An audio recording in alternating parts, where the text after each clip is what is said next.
नमस्कार।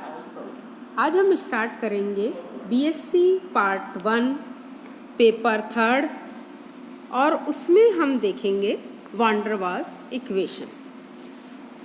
Scientist van der Waals ने अंतराण्विक आकर्षण के लिए दाब संशोधन और अणुओं के आयतन के लिए आयतन संशोधन करके समीकरण व्युत्पन्न की है। तो हम पहले देखेंगे आयतन संशोधन, या जिसे हम इंग्लिश में वॉल्यूम करेक्शन कहते हैं। माना कि 1 मोल गैस का कुल आयतन V है। अब चूंकि गैस के अणुओं का आयतन नगण्य नहीं है, अतः गैस के अणुओं के विचरण का स्थान V ना होकर इससे कुछ कम होगा। तो वान डेर वाल्स ने सुझाव दिया कि आयतन V में से एक संशोधन राशि B घटाकर आयतन प्राप्त किया जा सकता है और इस संशोधन राशि B को वर्जित आयतन या एक्सक्लूडेड वॉल्यूम कहते हैं। यदि Vi अणुओं के स्वतंत्र विचरण के लिए आयतन हो, अर्थात आदर्श आयतन हो, तो Vi इज इक्वल टू, ये आप जैसे देख रहे हैं, Vi is equal to V minus B। ये हमारे पास इक्वेशन आ जाएगी। अब हम देखते हैं कैलकुलेशन ऑफ एक्सक्लूडेड वॉल्यूम, यानी वर्जित आयतन की गणना। तो वर्जित आयतन की गणना गैस के अणुओं के व्यास के द्वारा सरलता से की जा सकती है। अब माना कि किसी गैस के अणुओं का व्यास सिग्मा है, जैसे आप यहाँ डायग्राम में देख रहे हैं ना, कि मान लो ये गैस का अणु है और इस गैस के अणु का व्यास सिग्मा है। तो दो अणुओं के परस्पर स्पर्श को यहाँ इस डायग्राम में दिखाया गया है। देखिए इस डायग्राम में आप देख रहे हैं, है ना। तो यहाँ दोनों अणुओं के केंद्र की जो दूरी है वो सिग्मा है। देखिए जैसे हम यहाँ पर ये बात करें, एक अणु है ये और दूसरा अणु है ये, ठीक है। तो अगर मान लो इस अणु का केंद्र ये है, तो इस केंद्र से इसकी जो दूरी है, इसकी ये दूरी जो है वो इसका सिग्मा कहलाएगी। और दो केंद्रों की, ये जो अणु के दो केंद्रों की जो दूरी है वो इसकी सिग्मा है। अतः दोनों इस दूरी से अधिक निकट ये दोनों अणु नहीं आ सकते हैं, अर्थात एक अणु का दूसरे अणु के चारों ओर सिग्मा अर्ध व्यास के गोले के बराबर आयतन में जाना संभव नहीं है। जैसा कि हमने यहाँ पर इस छायांकित गोले से हमने यहाँ पर दर्शाया है, और यही स्थिति दूसरे अणु की पहले अणु के प्रति भी होगी।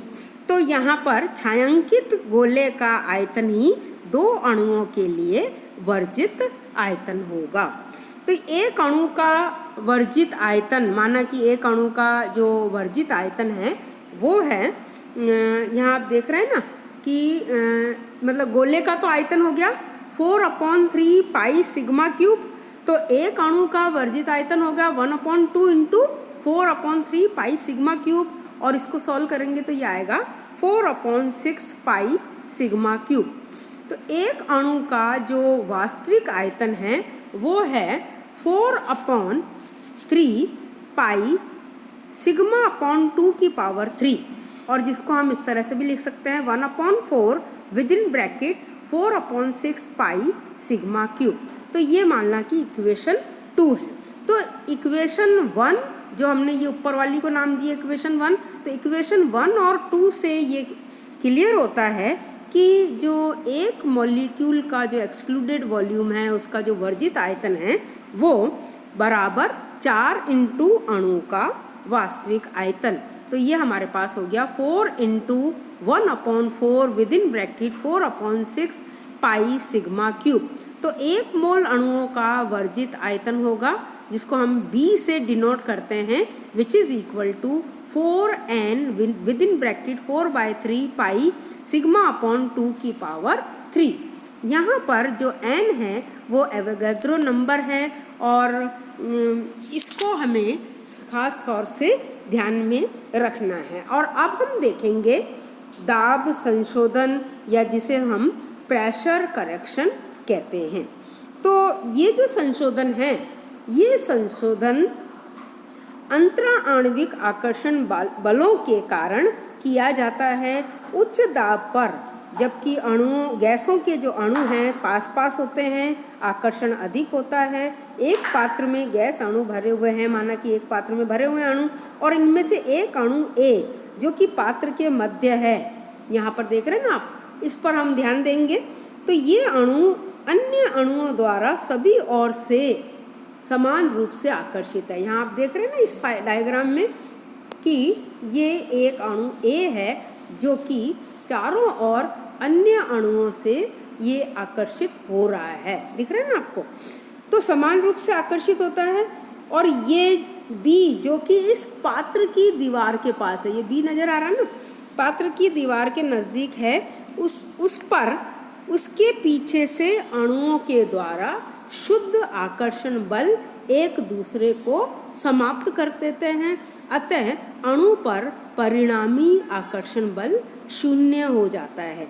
एक अन्य अणु लगाया जाता है जिसके कारण यह अणु पीछे की ओर खिंचाव अनुभव करता है। यह खिंचाव अणु की गति को प्रभावित करता है और अणु पात्र की दीवार से उतने वेग से नहीं टकरा सकता है जितने वेग से वह इस खिंचाव की अनुपस्थिति में टकराता है। अतः इस अणु द्वारा दीवार पर डाला गया दाब कुछ कम होगा।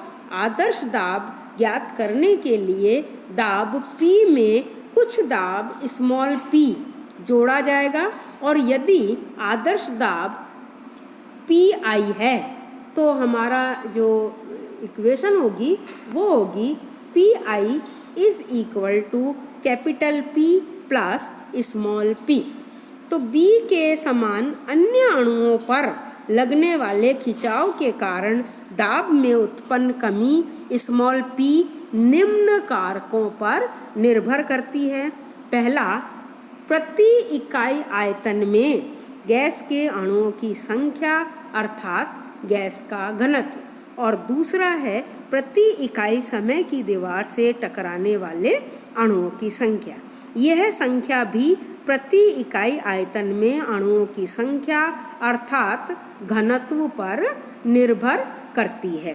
तो अब हम एक मोल गैस के लिए घनत्व हम इन दोनों कारक A और B, इन दोनों कारक को हम एक साथ अगर लिखते हैं तो हमारी जो इक्वेशन हो जाएगी वो है small p is directly proportional to p की पावर 2, रो की पावर 2। यहाँ पर रो जो है वो गैस का घनत्व है।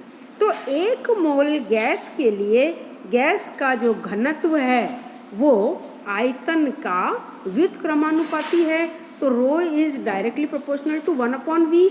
और हम जो है उस इक्वेशन ऊपर जो हमने ये वाली इक्वेशन लिए हैं, इस इक्वेशन के हिसाब से हमारी जो इक्वेशन हो जाएगी वो है P is directly proportional to 1/v², और n मोल गैस के लिए P is directly proportional to n/v की पावर 2, या हम इसको इस तरह से भी लिखेंगे n/v की पावर 2 हो गया ना। तो ये हमारे पास इक्वेशन आ गई A n²/v²। तो इस तरह से जो ये 1 मोल गैस के लिए जो हमारी इक्वेशन है वो है PI is equal to P plus A/v²। अच्छा, आप ये जानते हैं कि आदर्श गैस इक्वेशन 1 मोल गैस के लिए PI VI is equal to RT होता है, ठीक है। अब जो PI है उसकी वैल्यू हमारे पास आई है ये, तो P प्लस A/v², और VI की हमने वॉल्यूम करेक्शन टर्म में वैल्यू निकाली थी और वो है V माइनस V।